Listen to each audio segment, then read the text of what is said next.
reflections. I've been writing a lot these last days, and yeah, a lot has happened within my mind. A lot of things have been explored in a lot of different perspectives. Yeah, so right now I feel quite bashed. It's also been super windy. Yeah, it's been a bit of a mess here in the garden. So yeah, but it is what it is. It's fine. Yeah, I wish I had more energy, because I have this feeling of being super creative, and there's so much I like to write about and talk about, and just love being in this flow. But I can also feel like it's also draining me being in it all the time. So gotta become better at being a little bit more structured, and honoring taking breaks, and yeah, get a bit accustomed to this like new creative energy that feels unlocked within me. Yeah, and how to approach that in a balanced way. Yeah, I think that's like since childhood, and there was always something when I wanted to learn something. I just had like this huge burst of energy, and I would just commit to it and keep going until I learned it. Yeah, and I don't know, like if it's that's a thing, that's just how I am, or if I should, focus on, yeah, becoming better at, taking breaks and all that. And honestly, it's probably a little bit of both, like become better at taking breaks, but also embracing who I am and how my natural energy system works. Yeah. And now already, like, this doesn't feel like, like, oh, I have to make content or something. It's just relaxing to talk out loud, like what's been going on, and not have a filter on. Yeah, and enjoy my morning coffee.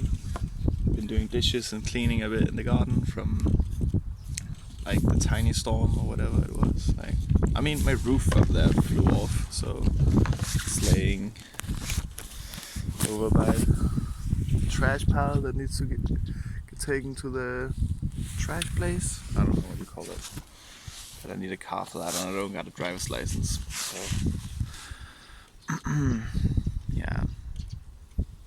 Anyways,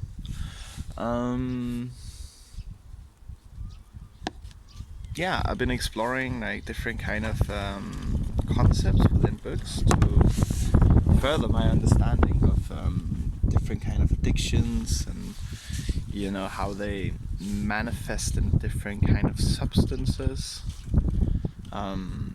Also been exploring a little bit, not so much. I will definitely go more in depth for this.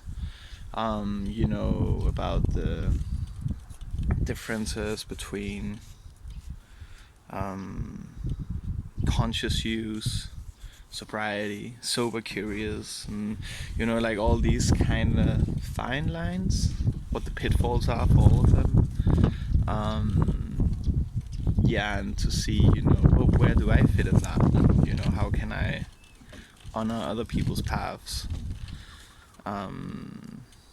not infringing my own path upon them, because sometimes I had a tendency to do that, I think, because I thought like, wow, I really found the perfect way, but maybe it's not for everyone else, but it's a better way for me, maybe. That's not to say I'm like done exploring, but currently a lifestyle that supports my creativity and peace of mind and long-term happiness and stability is the priority. Like, that's what I'm seeking for, and previously I thought drugs was part of that,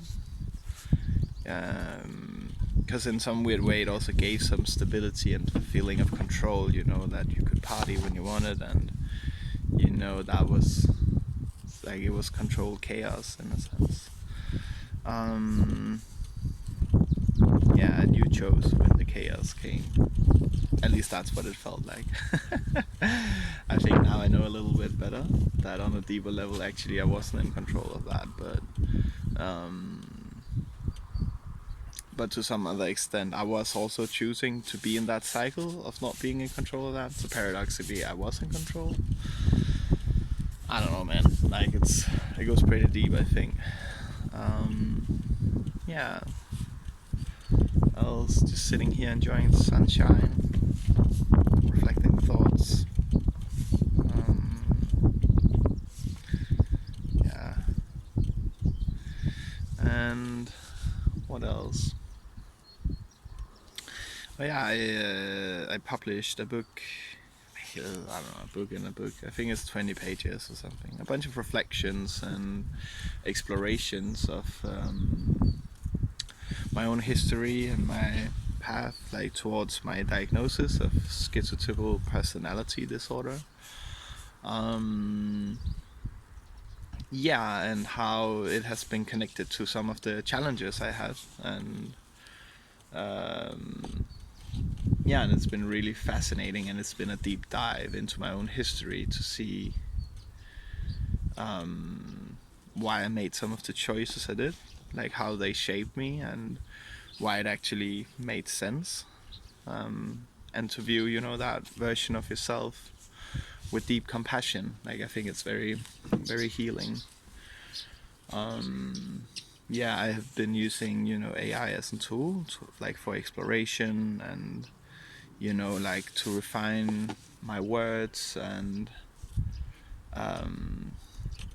make the chapter sound in a way that I would love to be able to express that, but I'm not able to.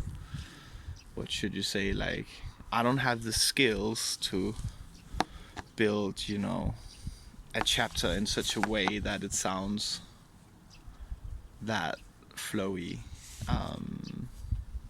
I mean, with some practice I could do that, but honestly that's not my focus. I don't need to have acknowledgement of being a practiced writer in some sense. I mean, I do have some practice with words and like poetry and all this. That's a hobby thing. But what I'm more interested about is exploring my own journey and my own perspectives. And as I can see, AI is becoming more and more of a reflection tool for me that I'm really using to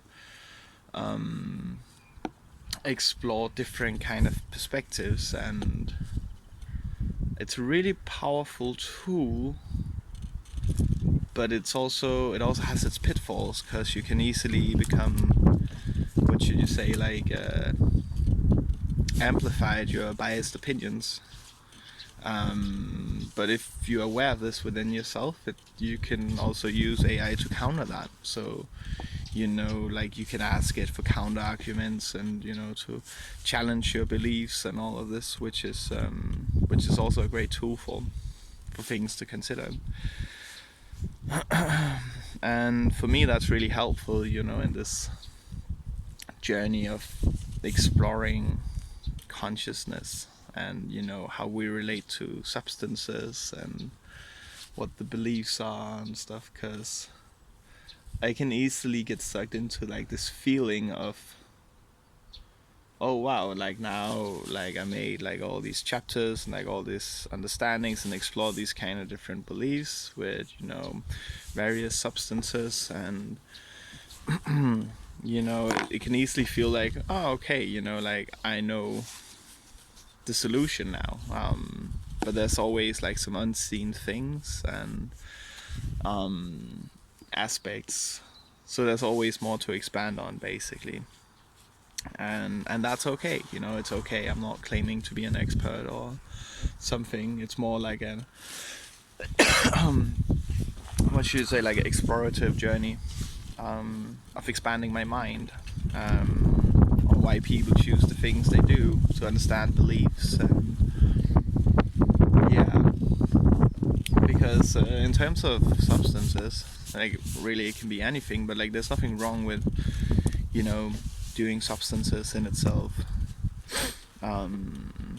Like I think it's a neutral act, and it is what you make it, and it's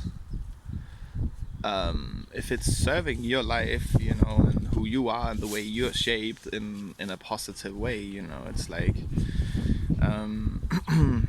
you know, and if that is objectively, you know, the best option you got, then like why would you stop doing it, you know?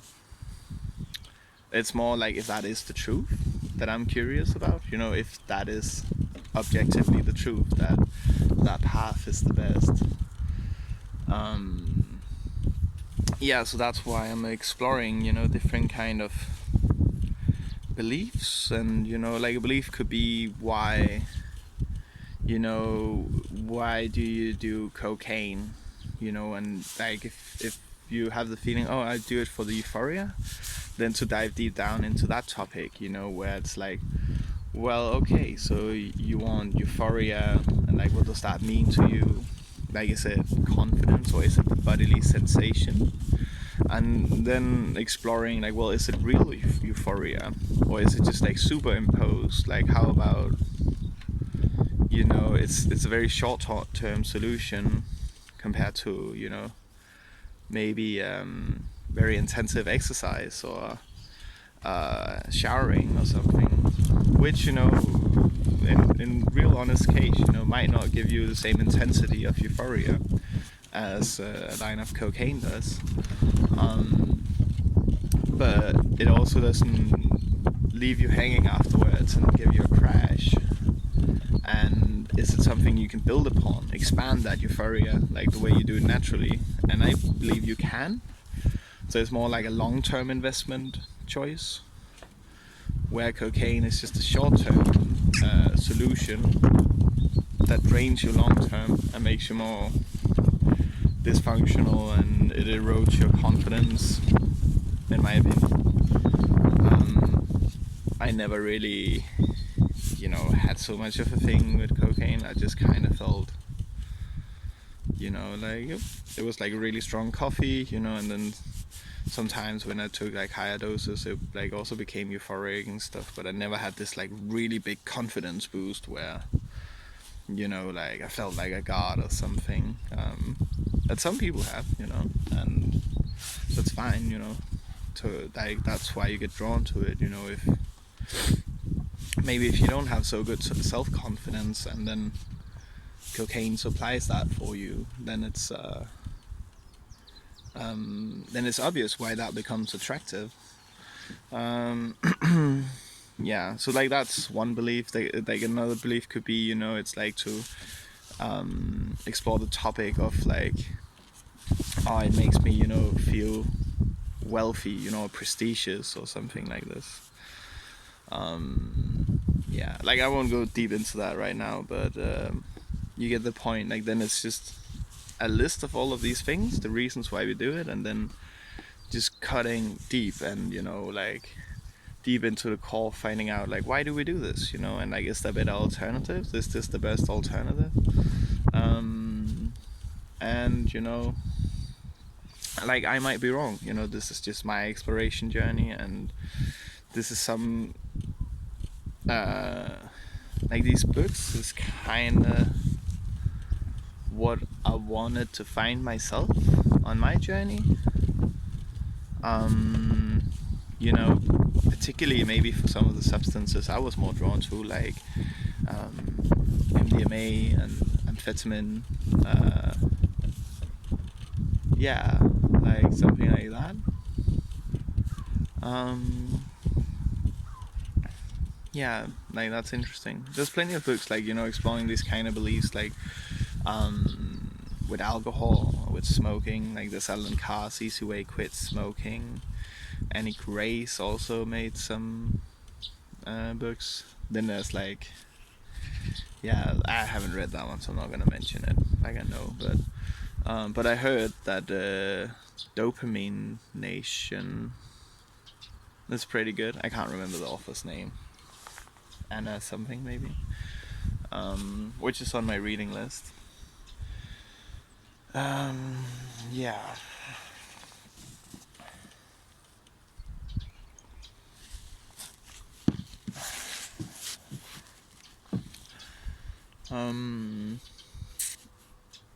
It's interesting. I'm also diving into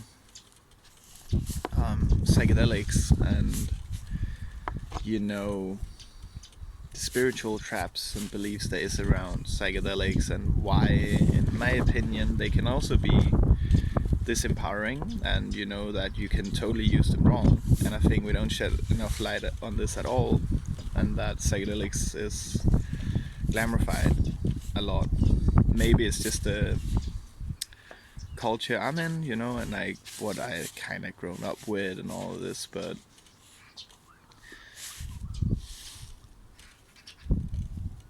yeah, but I think it's good to share some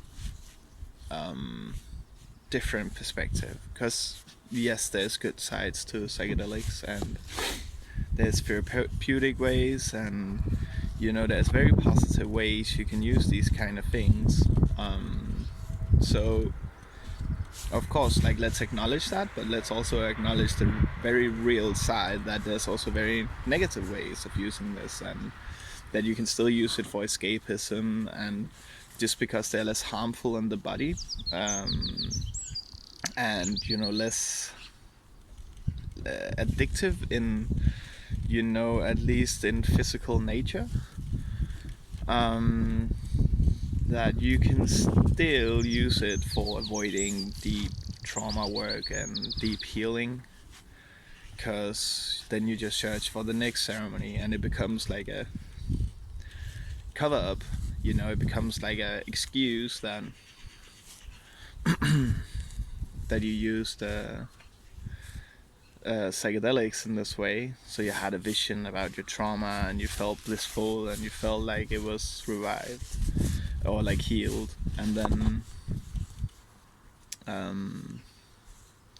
then you feel healed, but are you really?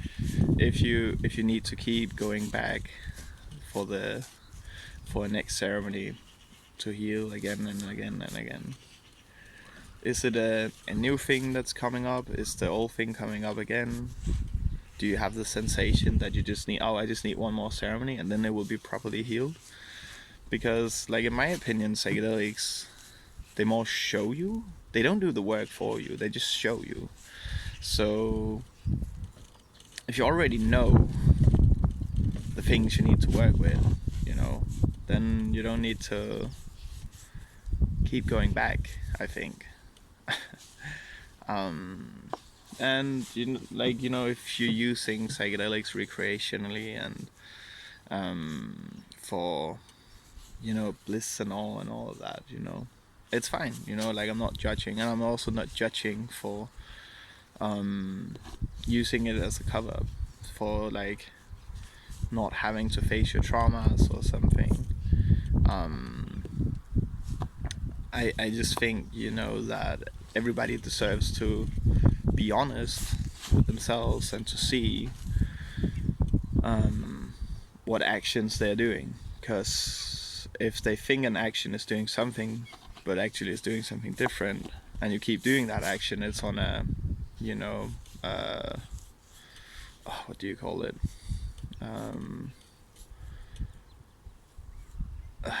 well, my brain, it's so early in the morning. It's on a not right informed action. I don't know, you know what I mean. So yeah, and it's like, if we explore that psychedelics can be used in a positive way, then we might as well explore, can we use stimulants and opioids, etc., in a positive way. And definitely yes, we can. Like, it's used for ADHD medication. It's like amphetamines, not purely amphetamines, but in some cases it is.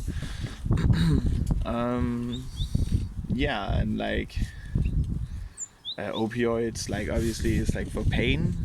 There's like a positive use there, so it's not that it's invaluable. There's the neuroscientist Carl Hart, who written the book called Drug Use for Grown-Ups, which I haven't read yet. I researched him quite a bit on the internet, but I didn't really have the money for his book yet. But it's also on my reading list. Where he argues that the danger of the drugs is not the drugs themselves, but the stigmatization of it, and that's causing more harm than the drugs themselves. And I might really agree with that, because drugs doesn't have to cause that much harm. It's just like, are they the best choice? If you actually chose to kind of go into a self-developing or spiritual direction where you're working on yourself in long-term goals and investments way to increase your natural euphoria and your bliss through meditation and through breath work, eating healthier, like exercising, doing your passions, being creative. If you start doing all of these things, naturally you become very euphoric, in a sustainable way where you can get this on a daily basis, where with psychedelics you can't do that on a daily basis. I mean, for some time you can, but then tolerance builds up. And like even in the microdoses guides and stuff, it says that you need breaks and all of that. You can't just microdose every day, depending on which protocol you're doing.